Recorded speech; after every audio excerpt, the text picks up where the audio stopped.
idol. He's not concerned about his riches that the sons accuse Yaakov of taking away from Laban. Well, I mean, I understand why he's not concerned about the riches. Because if you stole my goat, my goose that laid the golden eggs, I'm not looking at no golden eggs. I want the goose back so that I could get more golden eggs. You hold on to them eggs. You know, but this thing right here was so important to him. Apparently this one was the one that chattered the most, or he divined to the most. You know, but look at 35 and verses 4. Genesis 35 and 4. You see, and they gave unto Jacob all the strange gods which were in their hand, and all earrings which were in their ears, and Jacob what? He didn't destroy them now. Right. Oh, read verse 2 better. You got to read 2. Read it from that, Scott. Just start at 1. Start from verse 1. Okay, and Ahijah said to Jacob, rise up to Bethel and settle there. Make an altar there to the El who appeared to you, who fled from your brother Esau. So Jacob said to his household and to all those with him, put away the foreign gods that are among you. So he already know they were there. There. They had already traveled, and the teacher will give us a little bit how far they had traveled for him to know that these things was with them. Put them away, purify yourself, change your clothes, then come, let's go to Bethel. Now stop right there for a minute, because this is very important for us to see what he's talking about here. What does that sound like to you guys? Put them away, wash your clothes. So we're in Genesis 35. We jumped ahead a little bit further. There's some background noise coming.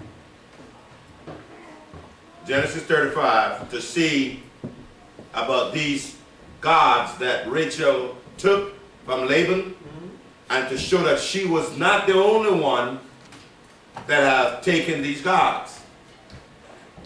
Now, what's interesting about this is that we read these issues that happened back then, but not understand that those exact same thing is happening today. Let's read first from Genesis. Then we're going to go to the treasures of the cave, and then we're going to talk about what happened, why Jacob never destroyed them, but buried them. Go first to, again, read for me from verse 2, Dr. Scott. 35 and verse 35 and verse 2. So Jacob said to his household and to all who were with him, put away the foreign gods that are among you, purify yourself, change your clothes. All right, stop right there. Remember, we stopped there before we took our break. What does that sound like to you? Purify yourselves, change your clothes, do not come unto your wives. Shabbat. Because the Most High is going to do what? Come and talk to you at the mountain. It says, then come and let us go up to Bethel, that I may make an altar there to the El. I thought he already got one. Didn't he already made an altar over there when he left? And he anointed it with oil? And he said, if you bring me back to my father's house. Okay, continue. He says, that I may make an altar there to the El, who answered me in the day of my distress, and has been with me wherever I have gone.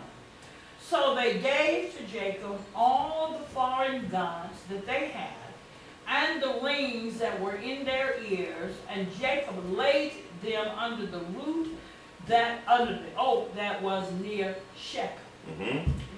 And they journeyed, and terror fell before on.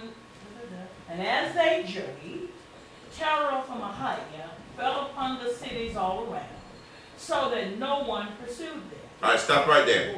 Because now we have him taking all the gods that they had with them, and the earrings that they had received, And they buried it where? In Shechem. All right, tell us about those gods, Dr. Scott, and read from the Treasures of the Cave. First, I'm going to read from the book of the Bee, and this is chapter... From the book of the Bee? Yes. Okay. Okay. Chapter 23. Wait. Do they have to look at the Bee, or should I just read from the Cave of Treasure? The sound was out. Hold on. It's coming in and out there. Okay, go ahead. Do the book of the Bee, then do the Treasures of the Cave. Okay. From book of the Bee, chapter 23. And I'm going to skip, but it talks about in the day of rule, the language was divided into 22 languages. And in the day of Shabbat, men worship idols and graven images. And in the day of Nahor, magic began in the world, and Ahiah opened the storehouse of the wind and the whirlwind, and they uprooted the idols and graven images, and they collected them and buried them under the earth, and they reared up over them these mounds that are all in the world today. Mm-hmm. And these were called the wind floods, and it talks about in terror then being 70 years old. And in the book of the Bee, and the Cave of Treasures, chapter 4, it starts reading that the children of men were scattered all over the earth, and they had neither teacher nor lawgiver. And some of them, through their error, adorned heaven, and some of them worshiped the sun and the moon and the stars. And they began to worship the earth and wild beasts and creeping things and stones and creatures of the sea, the water and the wind. And Hasatan had blinded their eyes so that they might walk in the darkness of error, because they had no hope.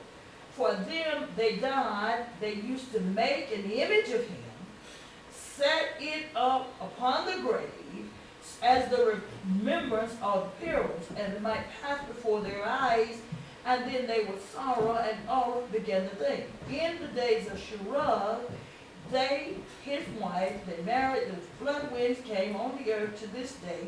Ahiah opened the storehouse of the wind. They uprooted these idols, and they collected them and buried them in the earth, and they reared these mounds all over the world. And these mounds, skipping down, taught the people incantations, divinations, how to forecast, and they taught these to the children of men, and they sacrificed their sons. The devil worshiped these idols. And the devils entered into them from the images, and now, took up their abode in them. But that was back in the time of Treasures of the Cave, during the time of Genesis. This ain't got nothing to do with us today. Really. They still do it with the graves today. Absolutely. When they put those images on top of a grave. Absolutely. And listen, let's take it a step further. All over the world, they're excavating. Yes. We see these movies today with the tombs and the mummy and this one and that one, and every time they do the thing, what happened? A spirit come out of the ground. And we say that's what? Hollywood. No, it's not. No, it's not. Do you know that the pyramids, when they were built, they were built to entomb the idols that the Pharaoh was buried with, because he was supposed to be the god of the underworld. And guess what? That's one of our most attractive place for people to go. If you ever want, before I die, I gotta see the pyramids. It's a place to house spirits. I was watching a documentary about the first emperor of China. The first one. And he was so ruthless. He was so ruthless that he's the one that constructed the Great Wall. And how many thousands of people have died because of what he was trying to do. But then he built himself a mausoleum. He built a city inside of the mountain. It's a man-made mountain. And outside of the city where he built, he had thousands. When they excavated it, they found the life-size size of the warriors, the statues, thousands of them. But inside of the place where he was buried, it's because he said in the next life, he is still going to be God. So everything that he had outside, he built a replica of it inside. Millions and billions of dollars was spent. The precious stones and everything else. And then the person that made it, the people that made it, not the person, when he died, they buried him all with him, along with his wives. And he had all his gods in there that would bring him back after the afterlife. That when the emperor died, they had to bring his body back about 4 days' journey to this place, and they had fish all over it because of the scent. They said it was a fish that was rotten, but it was his body. Now, these are places, they said that the lavishness of what he created there would make the pharaohs look like a pauper. They dig up these little things to them, we find these little gods, all over these little figurines. And the people, they dusted up and they said, look what we found. Yahweh and his wife Ashur. And they put it where? In museums. And do you ever notice the museums are so gothic? And you notice all of those things come out of these mounds, whether it be mountain or mounds or digs. But now, the Eternal in his sovereignty says, bury it and sit. But us in our arrogance and our pride, We open them up. we open it up. And all of that stuff has entered into the earth. Do not think it is not. It is magnified in the earth. Our stupidity, our ignorance, our pride. And we don't even have respect to let the dead be dead and let the dead rest in peace, understanding that that resting in peace affects our living in peace right now. But we think we have a right You have no right. It is for those things. To go and disturb these things that have been buried. I wonder, the one who found these things in Shechem, and they dug it up, Yeah. what kind of repercussion they would have for them to be able, what kind of consequences would be there and repercussions, you know I can say it, but say consequences and repercussions, would have happened when they dug those things up. But listen, that's the reason why the Most High, he said when you go into these lands and you find these mighty ones that they have, what did he say to do with them? Break them. Destroy them. He didn't say bury them, because it's still in your ground. And it's going to affect and defile your ground. But Yaakov did exactly the customs of where he was. This thing, one thing, adding Go ahead, about Scott. that thing out of, this is in Cave of Treasures, page 3 of 15.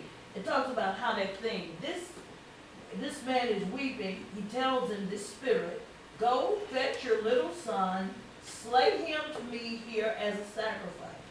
And forthwith everything that you have lost will be returned to you. Straightway the youth did as Satan had did. He slew his son, bathed in his blood, and we bathed in his blood. Yeah. And Satan went immediately into him and entered him, and then you do that. All that, even the connotation of being bathed in the blood. But you realize that's